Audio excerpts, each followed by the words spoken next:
Então, graça e paz, novamente. Agora, amém? Amém. Amém. É Colossenses, capítulo 2. Isso. Nós vamos ler a partir do versículo 8. Colossenses 2, a partir do versículo 8. Também vai ser projetado, provavelmente. Nós vamos ler do 8 ao 15.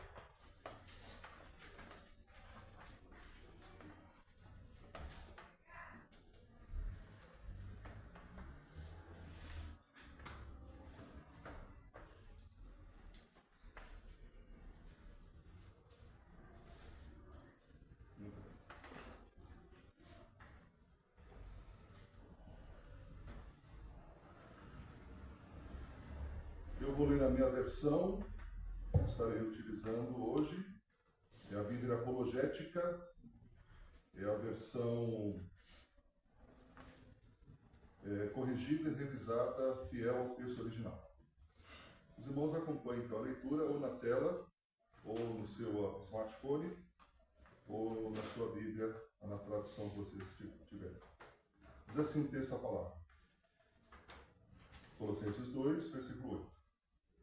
Tende cuidado para que ninguém vos faça presa sua, por meio de filosofias e vãs sutilezas, segundo a tradição dos homens, segundo os rudimentos do mundo e não segundo Cristo.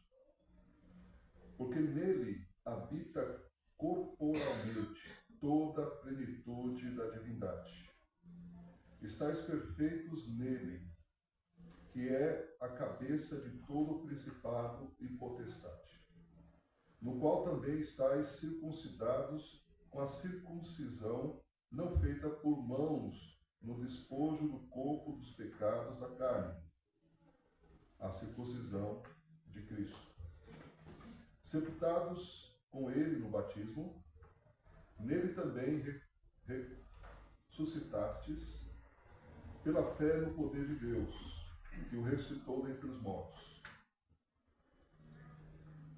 E quando vós estáveis mortos nos pecados e na incircuncisão da vossa carne, vos vivificou juntamente com ele, perdoando-vos todas as ofensas.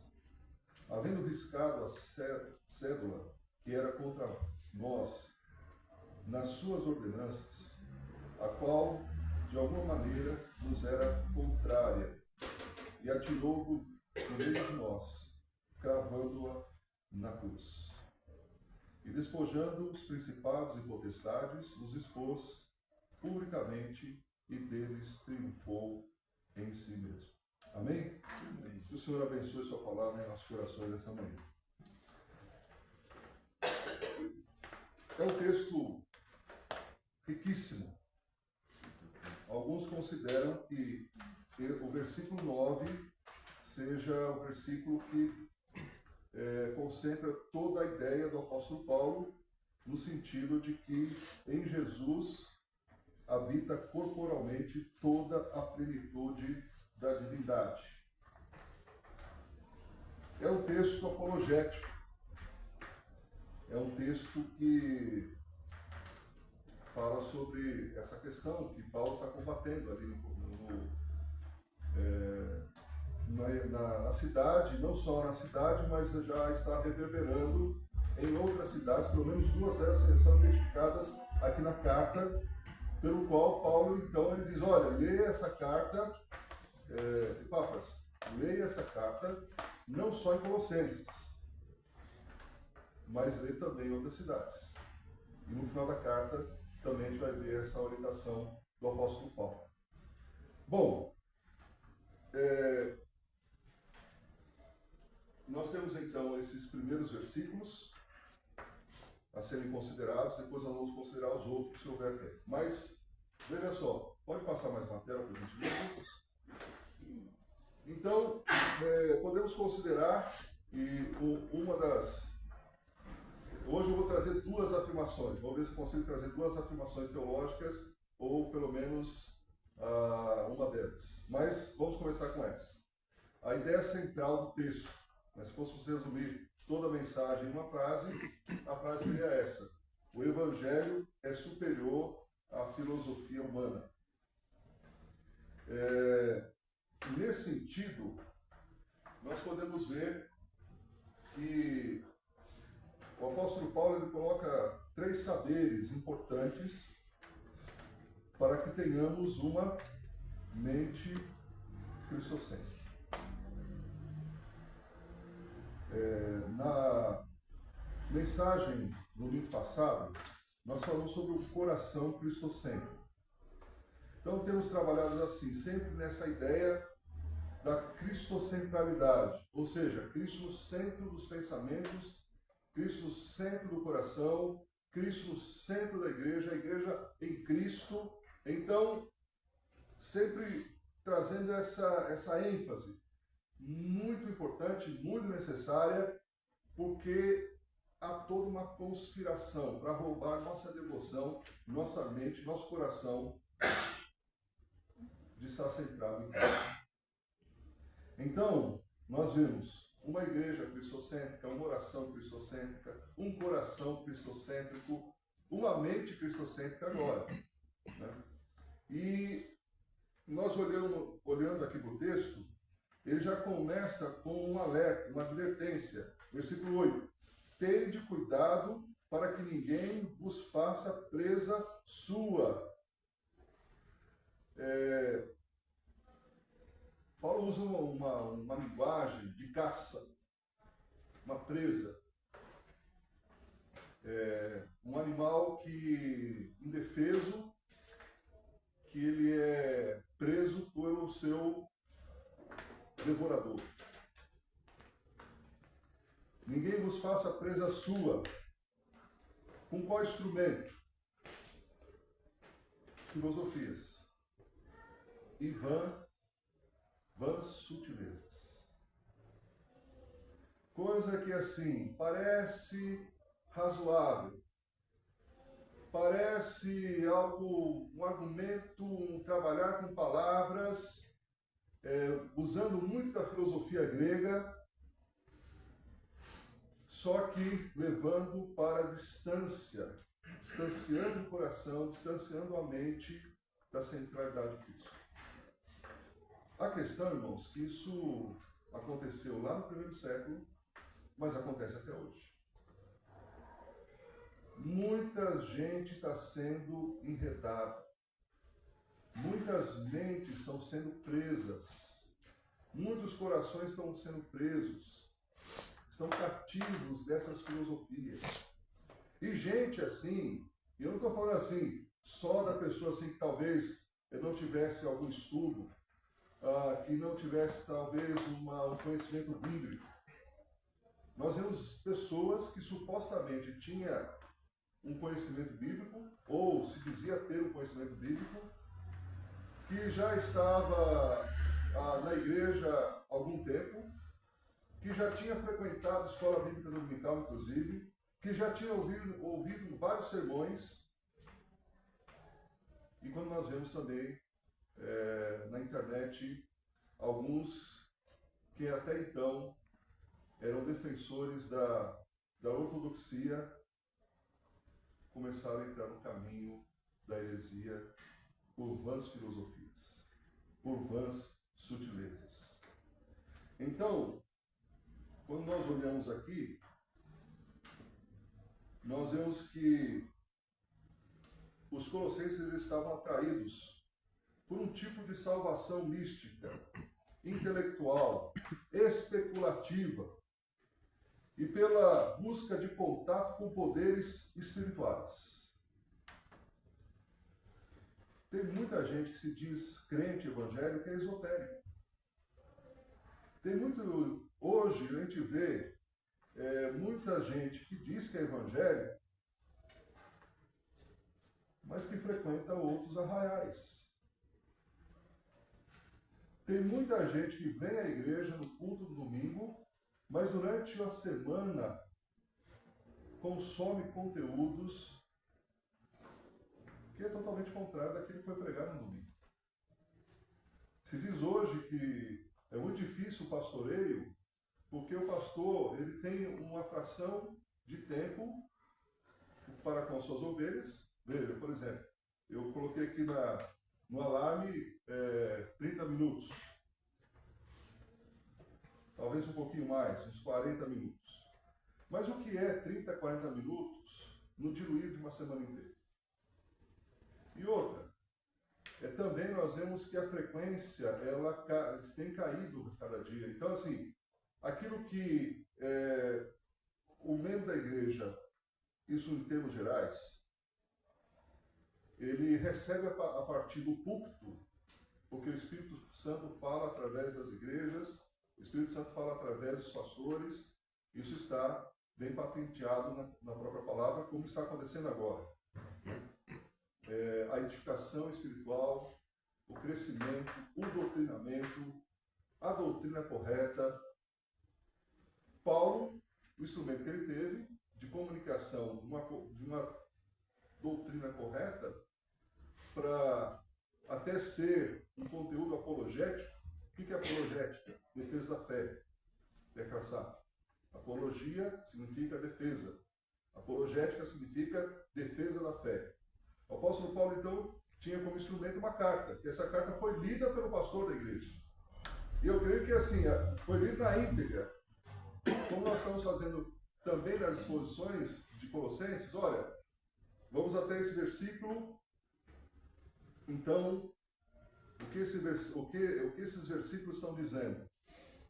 Também entendemos por uma questão muito didática, educacional, que parte desse conteúdo introdutório, de forma um pouquinho mais prolongada, está sendo compartilhado na Escola Bíblica Dominical, e também a interatividade e também a possibilidade de sanar algumas dúvidas tem acontecido nos nossos pequenos grupos multiplicadores. Vejamos então, em primeiro lugar, Paulo ele dstaca as grandiosas obras realizadas por Cristo em benefício da igreja. As grandiosas obras que Cristo já fez em nosso favor. Paulo destaca isso. Então veja, enquanto aquela igreja está sendo assediada por filosofias, por vãs sutilezas, só que não para por aí. Por isso que é tão complexo, por isso que Paulo talvez tenha que demorar um pouco mais e realmente ter a inspiração do Espírito Santo, porque não é só isso. Entra também o legalismo judaico. Entra politeísmo pagão. Veja. Então eles estão sendo puxados de todo lado. E basicamente estão dizendo o seguinte: para a salvação, só Cristo não é suficiente. Cristo mais alguma coisa. Cristo mais a filosofia, teosofismo. Cristo mais, enquanto os gregos estão dizendo assim, não, tá bom, aceitamos Cristo. A questão, irmãos, não é aceitar Cristo. Eu aceito a Cristo. Não é só aceitar Cristo. O que significa aceitar Cristo? Né? Porque Cristo, quem vai falar mal de Jesus? As religiões não falam mal de Jesus. Elas não falam aquilo que Jesus Cristo verdadeiramente é. Nós estamos num país que o principal cartão postal do país é o quê? O Cristo Redentor. Quando se fala sobre o nosso país, qual a figura que vem para outros países? O Cristo Redentor. Se você pergunta para uma pessoa lá no Rio de Janeiro, você conhece a Cristo? Ele vai dizer, sim, conheço a Cristo. A questão é, você conhece a Cristo segundo as Escrituras? João 5,39 vai dizer: examinai as Escrituras, porque cuidais, vocês dizem que a vida eterna é o exame delas. Essas Escrituras que vocês examinam, são elas que testificam de mim. Porque quando a pessoa já tem conhecimento do Antigo Testamento, quando ela se converte, ela passa a ver no Antigo Testamento a figura de Cristo. E começa a entender a grandiosidade de Jesus Cristo. Como esse texto aqui se propõe a nos comunicar. Então, vem a história, além dessa questão do filosofismo, a circuncisão. Os judaizantes de plantão estão dizendo, não, é Cristo mais a circuncisão. A circuncisão era um sinal da aliança de Deus com o povo de Israel. Está lá em Gênesis 17, de 9 a 14. Depois vocês podem conferir em casa. Uma aliança que está no Antigo Testamento. Quando Cristo veio, ele estabeleceu o Novo Testamento. Agora, todas as figuras do Antigo Testamento estão em Jesus. Aliás, as figuras do Antigo Testamento projetam para Jesus. As profecias, tem 4 tipos de profecias. A profecia messiânica, 342, que falam sobre Cristo, a obra de Cristo, e se cumpre em Cristo totalmente. As profecias escatológicas, que falam sobre o futuro de Israel, na perspectiva do Antigo Testamento. As profecias contextuais são profecias que vão acontecer durante até a vida do profeta, ou logo após a vida do profeta, ou antes do fim. São profecias contextuais. E as profecias apocalípticas, que têm a ver com as nações. Muito bem. Quando está se tratando dessa situação, Paulo ele vai escrever no versículo 11. Aliás, no versículo 10 ele começa dizendo assim: estais perfeitos nele.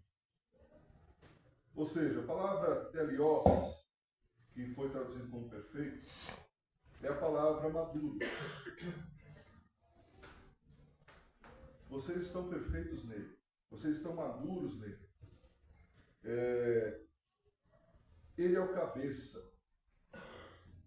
Cabeça de quem? Da igreja.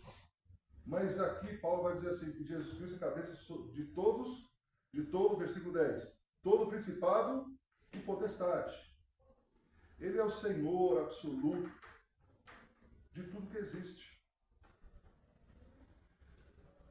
No qual também estáis circuncidados com a circuncisão não feita por mão, na operação da carne, mas vocês foram circuncidados em Cristo. A circuncisão de Cristo. Então, tudo que acontece com Cristo, acontece com a gente. Por quê? Porque nós estamos ligados a Cristo, porque nós estamos em Cristo. Essa questão, por exemplo, vamos pegar uma questão da teologia. A questão da eleição. Quem é eleito? Quem está em Cristo. Por quê? Porque ele é eleito. Quem é ungido? É quem está em Cristo. Porque ele é ungido. A palavra Cristo significa ungido. Então, qual é o segredo? Não é segredo, porque mistério e segredo é quando não é revelado. É mistério para quem não conhece. Mas quem já conhece, deixa de ser mistério. Já foi revelado a nós. E esse texto revela que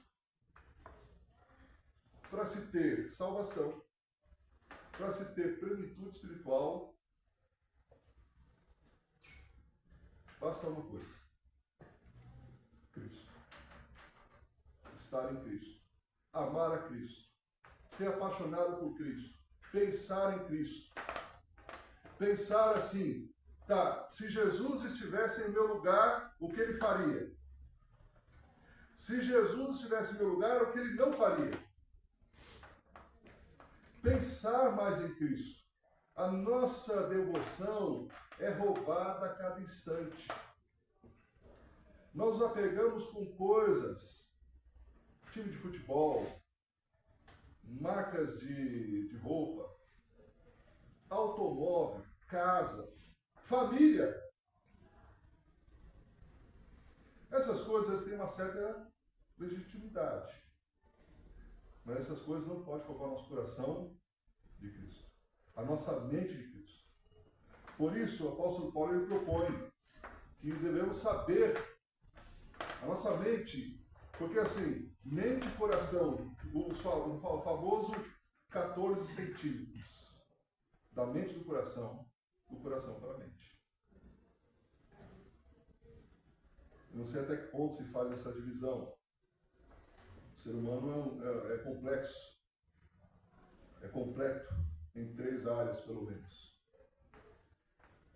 O engano dos falsos profetas, os falsos mestres aqui.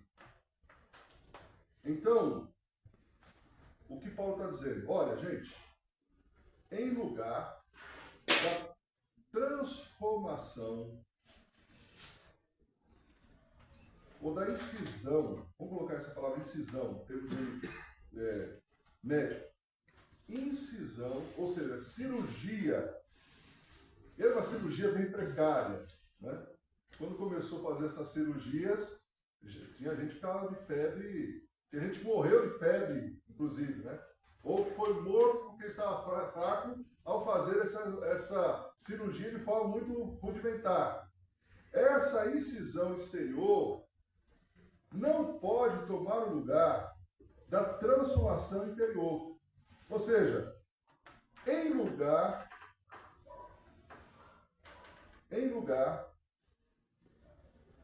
da suposta necessidade de um rito judaico, seja ele qual for, hoje, assim, não se tem falado, pelo menos isso acontece no meio judaico ainda, mas hoje isso não acontece, por exemplo, a exigência da circuncisão no meio evangélico.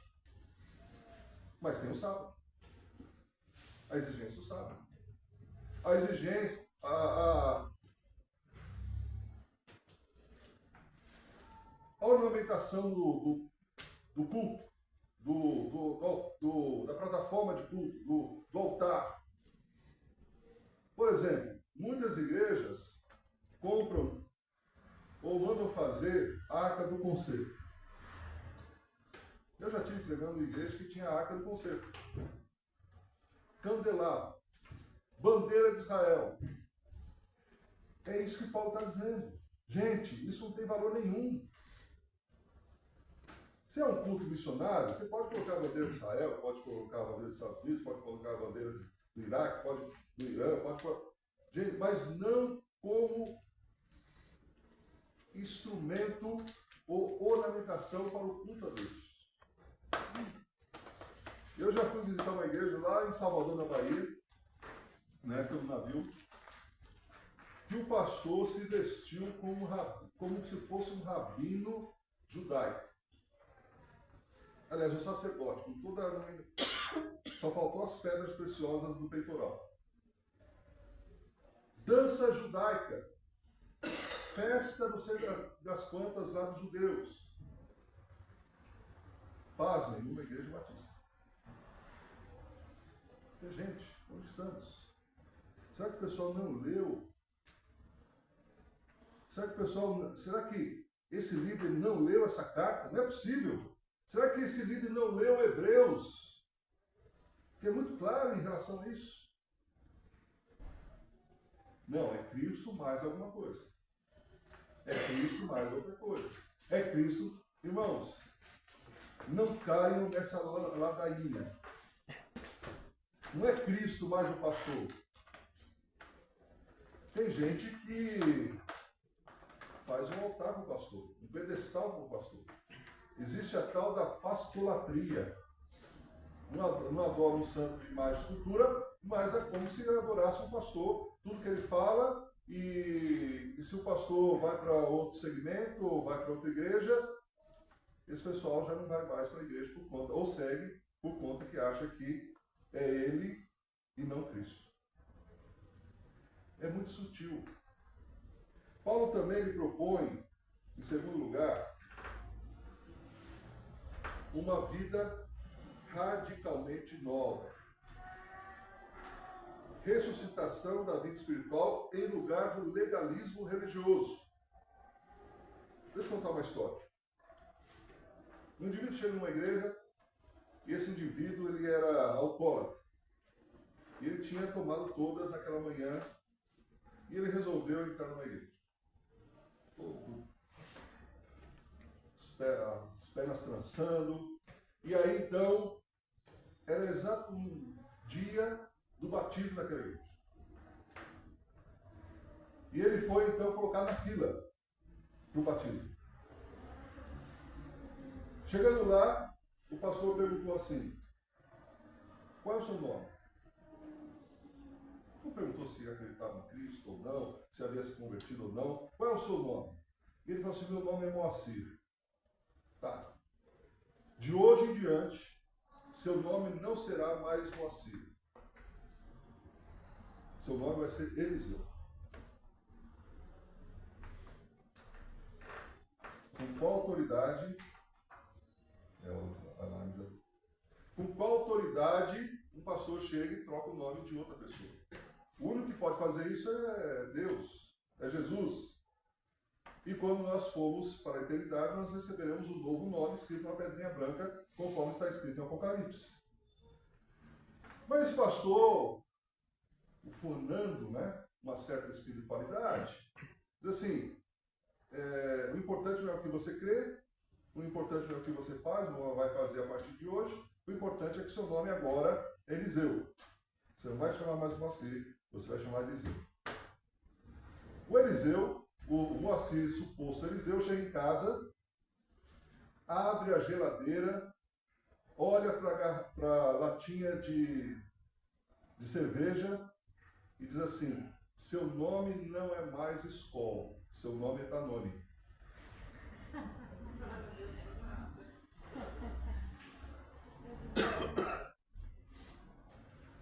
A cerveja se transformou em Danone? Em iogurte? Não. O trocar o nome mudou alguma coisa? Não.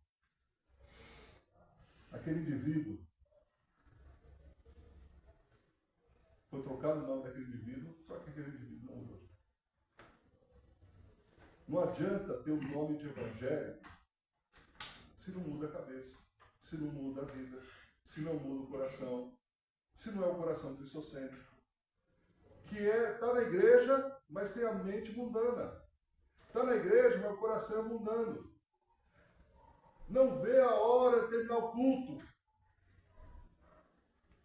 E esses cultos de manhã tem um problema sério, porque esses cultos de manhã, quando primeiro a escola bíblica dominical, depois é o culto, que muita gente começa a pensar no frango assado.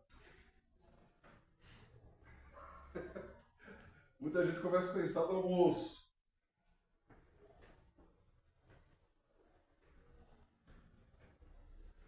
Muita gente começa a falar: pastor, vai mais rápido. E a gente fica assim, num conteúdo tão maravilhoso como esse. Olha, estou na primeira página de 1, 2, 3, 4, 5, 6, 7, 8, 9, 10, 11 páginas. Mas vou ficar na primeira. É um texto rico. Vamos talvez diminuir um pouco mais, né?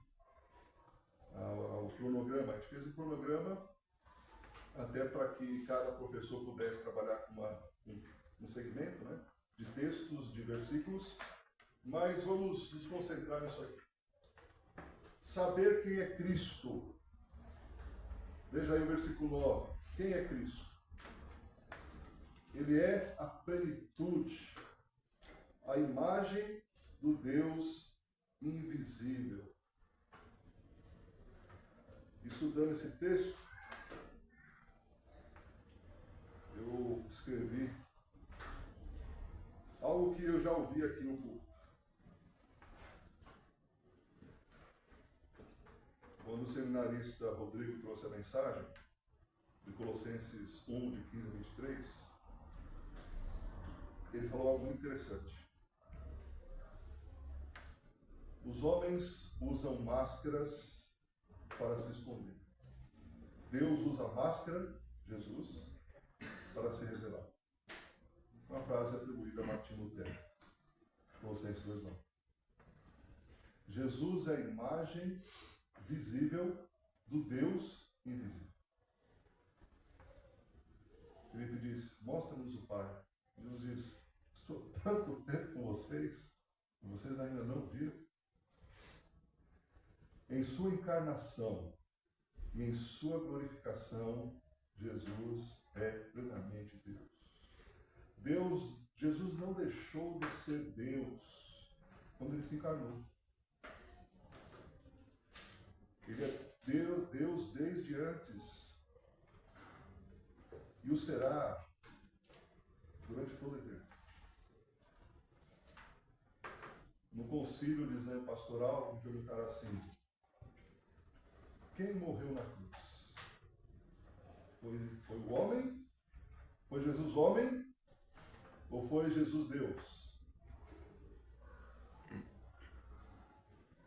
A minha resposta foi, quem morreu na cruz foi Jesus. Esperando que o que me perguntou entendesse a resposta. Mas espera aí, não, se você não respondeu, veja só, se eu tivesse respondido que quem morreu na cruz foi Deus, Deus pode morrer? Se eu respondesse que quem morreu na cruz foi o homem, Jesus homem, qual é o valor da nossa salvação? Outros homens morreram na cruz. Muitos homens morreram na cruz.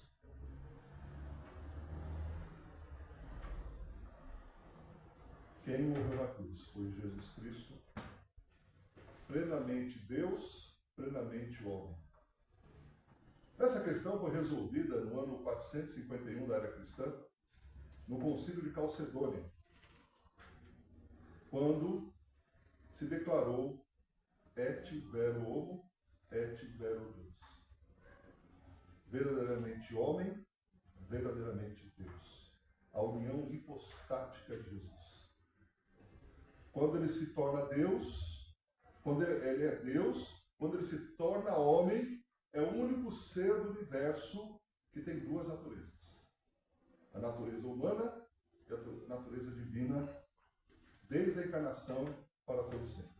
Antes, era só a natureza divina. Na encarnação, passa a ser a natureza humana junto com a divina plenamente. 100%, totalmente. Cristo Deus, Cristo homem. Então, quem é Jesus? Quem é Jesus? O tema principal dessa carta é a plenitude divina em Cristo. Por isso que Jesus tem supremacia. Por isso que Jesus tem prioridade. Porque não é apenas aquilo que ele fez. Essencialmente, que Jesus Cristo é para todo sempre. De eternidade a eternidade. Jesus Cristo é Deus. Para a mente do judeu é muita coisa. Para a mente de Saulo de Tarso foi muita coisa essa afirmação. Porque só o Espírito Santo pode trazer essa revelação espiritual. Só a palavra que diz que é assim. E não adianta tentar mudar um texto como esse, como o Testemunho de Jeová, que eu vi aí nas casas. Eles fazem o que nós devemos fazer, só que o conteúdo está contaminado. Porque para eles, Jesus Cristo não é Deus. Para muitos outros segmentos, Jesus Cristo não é Deus. Aceitam Jesus, falam bem de Jesus, mas não tem Jesus como Deus. É o que estava acontecendo naquele momento ali. Saber a posição de Cristo. Vamos para o versículo 10. Estais a nossa posição em Cristo. Versículo 10. E por estarem nele, que é o cabeça de todo poder e autoridade, vocês receberam a plenitude.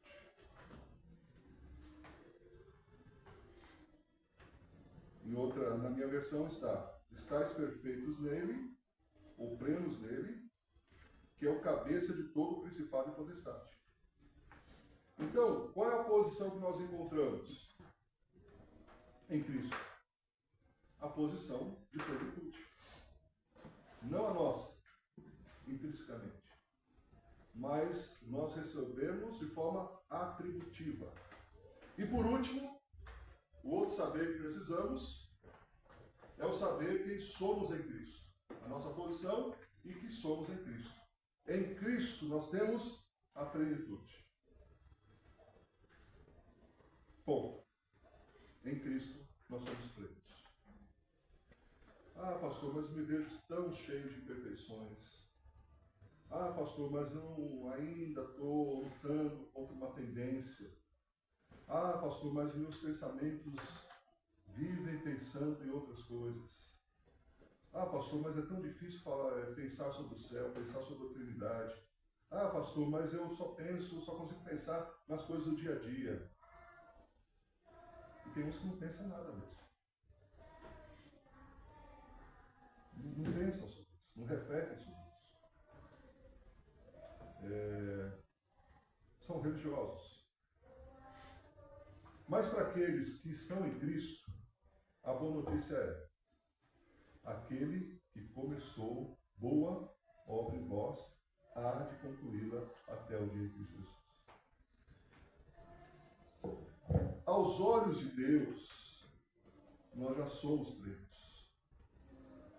Em Cristo. De novo eu digo, qual é o segredo? Em Cristo. Ah, pastor, mas eu não sei se eu sou escolhido. Você está em Cristo, meu irmão? Você está escolhido. Ah, pastor, e a unção? O problema da unção é que unção outros não. Não. Todos são em Cristo.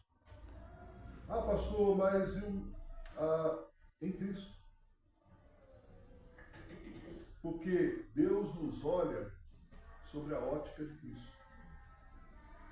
Por exemplo,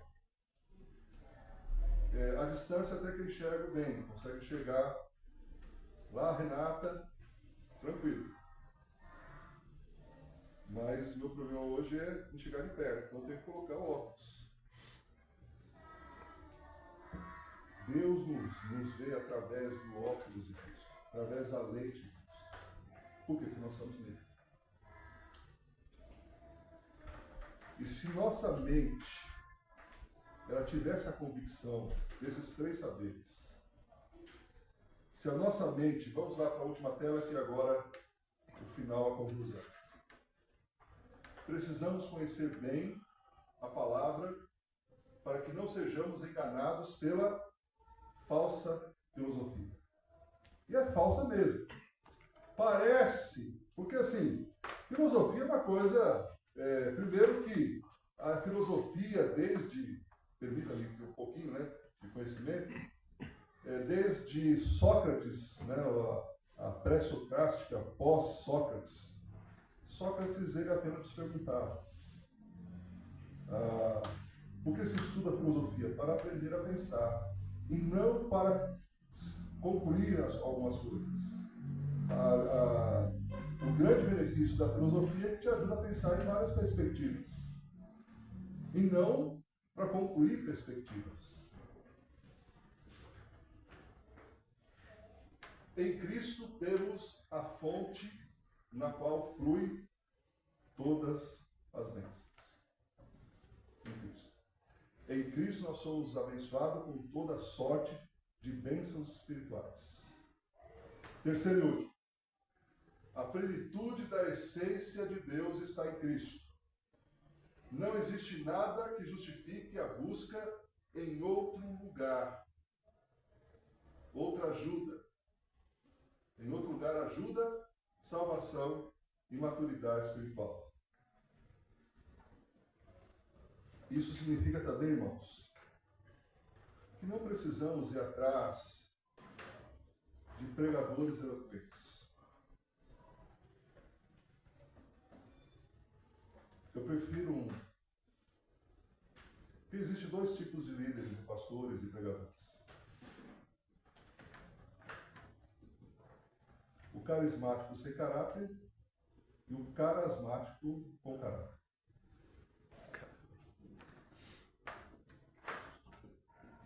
Eu prefiro o segundo. Não dá para ser os dois, pastor? Dá.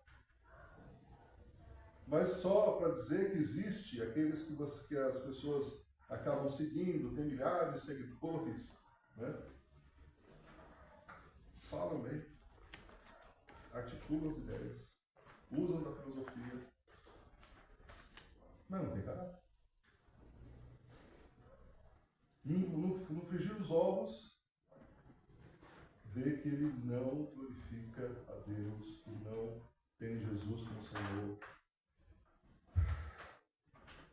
E é um problema sério. Outra aplicação muito prática. Irmãos, a vida cristã é simples.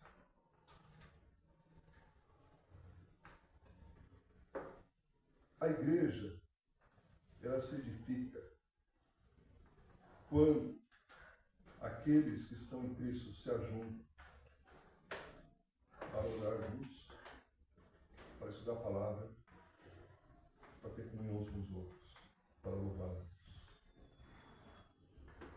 As demais coisas, elas são supérfluas. Podem ter? Pode. Mas isso não é a essência. A essência é a palavra. A essência é a oração.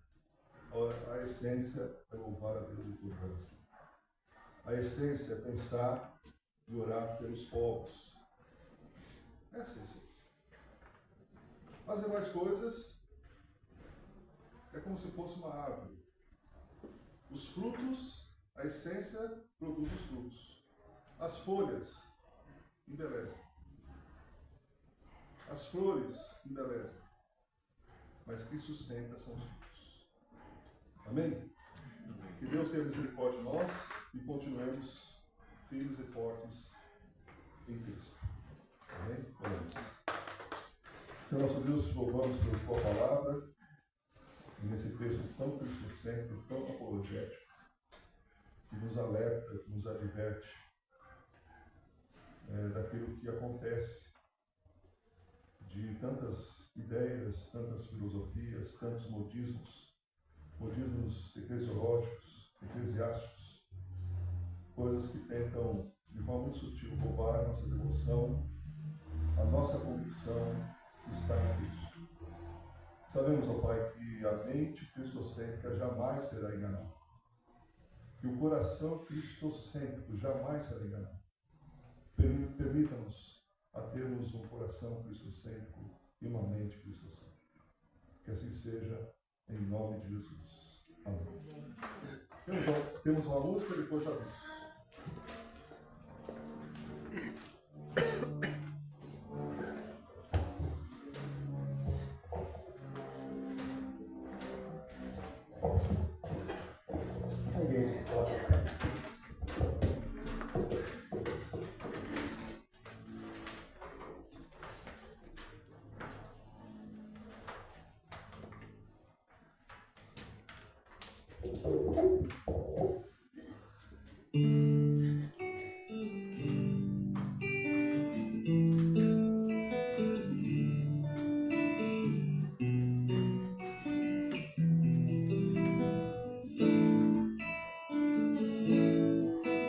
Renova-me,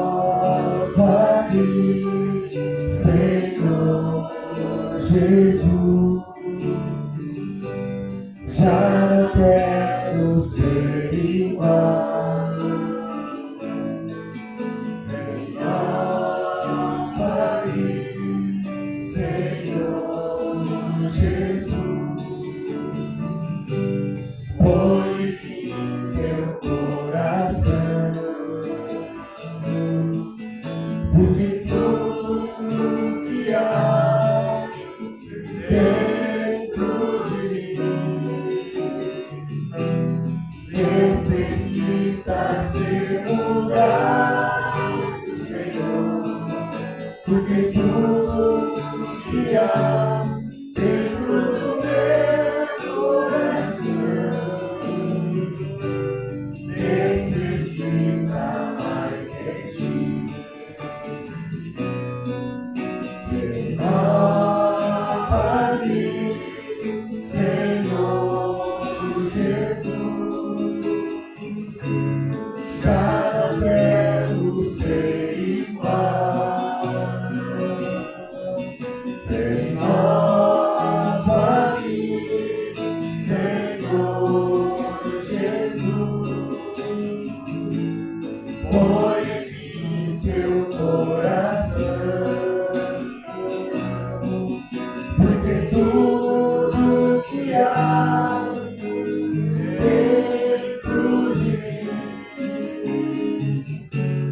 necessita ser mudado, Senhor, porque tudo que há dentro do meu coração